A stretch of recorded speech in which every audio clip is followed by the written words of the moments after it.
Eu queria, irmãos, antes de nós iniciarmos o nosso culto, nesta noite, ler uma reflexão para cada um de nós.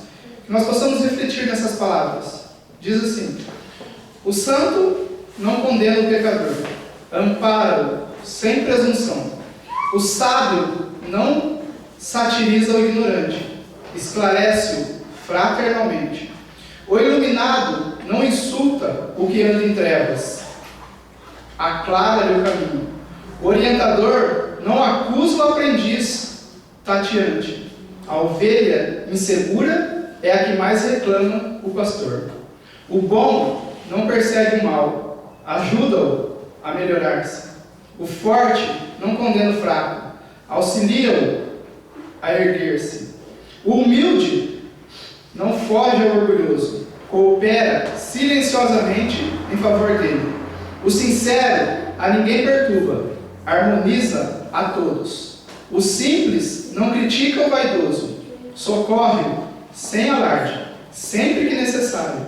O cristão não odeia, nem fere, segue a Cristo vivendo no mundo. De outro modo, os títulos de virtudes são meras capas exteriores que o tempo desfaz. As virtudes, elas são para o nosso melhoramento e para a ajuda de cada um do nosso próximo.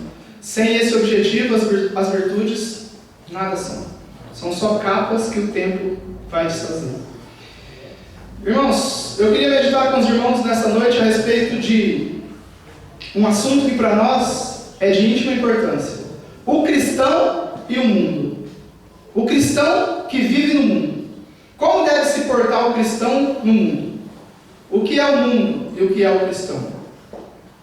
Quando Jesus fez a última oração pelos seus discípulos, Jesus disse ao Pai, não peço que tire-os do mundo, mas que livre-os do mal. Então, Jesus pede a Deus para que livre seus discípulos do mal. Porque nesse mundo, Jesus disse a eles, vocês vão ter aflição. Aquele que é fiel a Deus, aquele que é crente, aquele que segue a Deus, ele não está livre das aflições, das perseguições. Mas Jesus orou e pediu a Deus que os ajudasse os seus discípulos. E essa oração é para nós também, hoje. Jesus também pede a Deus para que nos ajude a livrar-nos do mal. Mas no mundo, o mundo está cheio de aflição. O mundo está cheio de armadilhas. O mundo jaz no diabo, diz a palavra de Deus. Satanás reina nesse mundo. E junto com Satanás, suas tentações, as aflições desse mundo, as provas para o cristão. A palavra de Deus diz que a prova para o cristão é um obreiro nas mãos de Deus, As provas é um obreiro nas mãos de Deus, para aperfeiçoar o cristão, para purificar o cristão, Uma certa escritora disse uma vez que os melhores hinos, os hinos mais bonitos, que cristãos compuseram, foram nas horas de sofrimento, nas horas de amargura, Os hinos mais lindos, eles compuseram na hora dos seus sofrimentos. E muitas vezes também na hora do nosso sofrimento, na hora do sofrimento cristão, é a hora que nós estamos mais apegados a Deus, É a hora que nós mais buscamos, nos apegamos a Deus. Por isso, as aflições, as provas, são obreiras de Deus, para nos ligar intimamente com Deus. Nós teremos muita aflição no mundo, porque o mundo está totalmente no pecado. Mas como vencer o mundo? Essa é a questão. Como vencer o pecado, como vencer o mundo, como vencer as tentações, como vencer Satanás? Como o cristão deve se portar no mundo?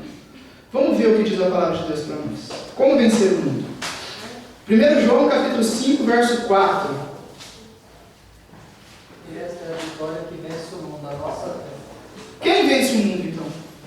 Quem vence o mundo? Não é a nossa fé. Quem vence o mundo? Quem é nascido de Deus. Isso. Porque, diz assim, porque todo que é nascido de Deus, esse vence o mundo. Então a primeira parte do verso diz, todo que é nascido de Deus vence o mundo. Então quem pode vencer o mundo? Quem vence o mundo?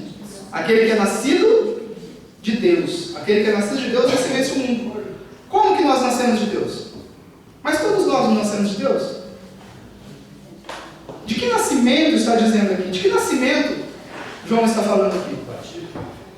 Nascimento para o reino de Deus. Esse é o nascimento para o reino de Deus. Né? Um novo nascimento. É aquele nascimento que Jesus disse a Nicodemos, né? Não importa que nasça de novo, tem que nascer de novo. É esse nascimento. Aquele que é nascido de Deus, esse vence o mundo. Aquele que conhece a Deus, esse vence o mundo. E continua o verso dizendo o quê? Essa é a vitória que vence o mundo. Qual é a vitória? Aí é a nossa fé. Irmãos, quando nós nascemos de Deus, conhecemos a Deus, muitas vezes a gente acha assim, né? Agora eu estou pronto. Satanás não me derruba mais. Não. Nós temos que ter a fé. A fé é a vitória que vence o mundo. Né? Importa nascer de Deus e importa ter a fé. E crescer a fé. Primeiro, o que é fé? O que é a fé? Acreditar em Deus. A fé é a crença, mas a crença do quê? Das coisas que não se vê. Isso. Essa é fé. Isso é fé. É crer nas coisas que você não vê. Isso é fé. Você não vê, mas acredita. Nós não vimos o sacrifício de Jesus na cruz por nós, mas acreditamos. Nós não acreditamos que Ele morreu por nós na cruz para purificar nossos pecados? Isso é fé, porque nós não vimos. Aqueles discípulos que estavam lá junto com Jesus, eles viram o sacrifício. Eles teve fé no sacrifício que Jesus fez na cruz? Não, eles viram. Né? Eles viram. Eles viveram lá naquele momento pela vista, eles viram. Mas nós não, pela fé. Jesus, quando Ele apareceu aos discípulos, uma certa ocasião, Tomé não estava junto. E Tomé, quando os discípulos contou para ele que Jesus tinha aparecido, ele não acreditou. Ele disse, eu vou acreditar se eu ver. Né? Depois Jesus apareceu para ele. Apareceu para ele e falou, Tomé, vem agora, toca em mim e veja que sou eu mesmo. Põe a sua mão aqui no seu dedo, vê que são minhas feridas, que sou eu mesmo. Tomé foi e tocou. Porque não estava crendo. Tocou em Jesus. Aí quando ele tocou, ele falou assim, meu Senhor e meu Deus. Aí ele acreditou. Mas não por fé, pela vista, porque ele viu. Né? E o que Jesus disse para ele naquele momento? Tu porque viste. Bem-aventurados que não viram e creem. Bem-aventurados aqueles que viveram, que vão viver pela fé. Que não viram como você, mas acreditam. Essa é a vitória que vence o mundo. A nossa fé em Jesus. Veja o que diz João, Evangelho. Evangelho de João, capítulo 16, verso 33. Veja o que Jesus disse aos discípulos. Jesus disse, tenho-vos dito isso para que em mim tenhais paz. Então o que Jesus disse para os discípulos? Aonde eles teriam paz? Nele, em Cristo. Né? Por quê? No mundo tereis aflição, mas tende bom ânimo porque eu venci o mundo. Então Jesus disse, no mundo tereis aflição. Mas qual foi o conforto que Jesus deu para eles ali? Ele já tinha vencido. Que ele tinha vencido o mundo. Mas que eles iam passar aflição. Qual foi o conforto? O conforto que ele deu. Qual era o conforto deles na aflição? A paz em Cristo. Neles, em Cristo. Em mim tereis paz, ele disse. Tende bom ânimo, porque eu venci o mundo. Vocês vão ter aflição, mas vocês vão ter paz em quem? Em mim. Então, quando nós estamos atribulados no mundo, estamos no mundo passando por aflição, tribulação, provas, tentações, aonde nós devemos buscar a paz? Em Cristo. Em Cristo Jesus. Né? Em Jesus. E ninguém mais. E ninguém mais. Nós devemos buscar a nossa paz em Jesus, irmãos. Não podemos esquecer disso. Porque muitas vezes, né, as pessoas buscam a paz no próprio mundo. Buscam a paz, busca aquietar seu coração, as suas ansiedades, né, no próprio mundo. Alguns buscam na bebida, outros na droga, né? Cada um busca de uma forma, aquietar o seu coração. E acha que esses meios vão levar eles à felicidade, né? À paz. Não leva, irmãos. O único que leva a paz é quem? Jesus. Jesus Cristo. Ele é que leva a paz. Se nós estamos passando por aflição, provas, tentações, vamos buscar a paz no único que pode nos dar a paz. Jesus Cristo. 1 João agora. 1 João capítulo 5, verso 5. Diz, quem é que pode vencer o mundo? Além da nossa fé que vence o mundo, né? além de ser nascido de Deus, quem pode vencer o mundo? Aquele que acredita, que crê, ser Jesus quem? O Filho de O Deus. Filho de Deus. Quando João disse essas palavras, crer que Jesus é o Filho de Deus, naquela época, na época de João, na época dos apóstolos, ser filho significava ser igual ao Pai. Ser igual ao Pai. Se você é filho de tal pessoa, você é igual, você é da família dele, você é igual a ele. Então aquele que acredita que Jesus é Deus, aquele que acredita que Jesus é Filho de Deus, que ele é Deus também. Por isso que os judeus ali, os fariseus, os saduceus, queriam matar Jesus, porque ele dizia ser Filho de Deus. Então ele estava se colocando como Deus perante eles.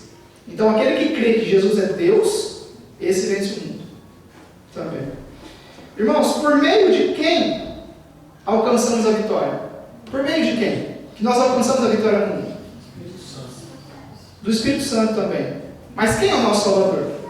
Quem é a nossa paz? Jesus. Por meio de Jesus. Veja o que diz Romanos. O que Paulo diz em Romanos capítulo 8, verso 37.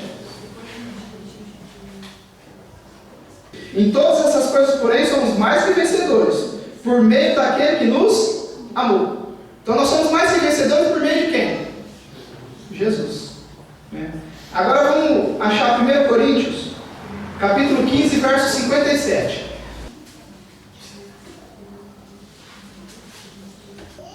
Graças a Deus que nos dá a vitória, por meio de quem? Do nosso Senhor Jesus Cristo.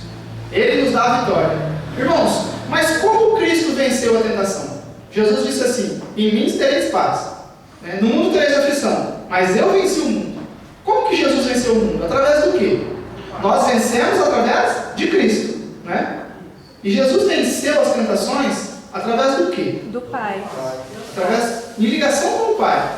Mas Jesus tinha outra arma. A oração também. Mas não chegamos lá ainda. Jesus tinha outra arma que ele venceu as tentações. Como ele venceu? Calma, que agora vocês vão saber. Como que ele venceu as tentações de Satanás no deserto? Isso. Está escrito. Pela palavra de Deus. Ele venceu a tentação pela palavra de Deus. O jejum, a oração, a ligação com o Pai foi um preparo para vencer Satanás. Mas ele venceu pelo quê? Pelo estar escrito. Pela palavra. Satanás veio até ele tentar e ele disse: está escrito. Outra tentação, está escrito. Terceira tentação, está escrito. Está na palavra de Deus, não é assim como você está falando. Como nós vencemos a tentação do mundo também, então? Além de nossa fé, além de estar junto com Jesus, pelo está escrito. Está escrito. O que está escrito na palavra de Deus, essa é a verdade. Então, nós podemos ter as nossas opiniões, ter os nossos pensamentos, ter os nossos caminhos, mas não podemos nunca discutir com a palavra de Deus. Se nós somos cristãos, está escrito, nós devemos falar para o que está escrito somente o amém. Então veja que a palavra de Deus tem que prevalecer, a palavra de Deus. Também na nossa luta no mundo, o que tem que prevalecer é a palavra de Deus. Ela que nos fortalece.